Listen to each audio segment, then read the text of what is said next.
اول شيء هنصلي على الرسول الكريم عليه افضل الصلاه والسلام عشان اقول لكم انا عملت النهارده صينيه بطاطس كامله يا جماعه، والله بطعم البسطرمه. ايه رايكم بقى؟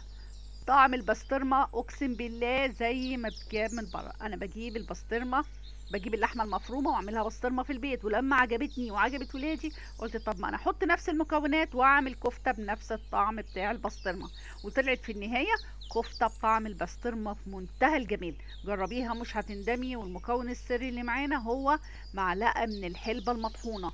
ايوه، معلقه من الحلبه المطحونه اللي هي بتتشرب دي. روحي عند العطار وقولي له عايزه ب10 جنيه حلبه مطحونه، كفتني في حاجات ياما والله صدقيني.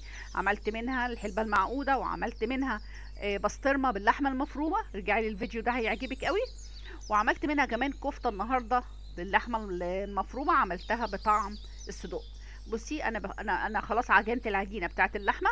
اللحمه دي انا مش حاطه فيها اي حاجه غير البهارات اللي كانت مكتوبه على الشاشه بس، زائد معلقه صغيره من الحلبه المطحونه.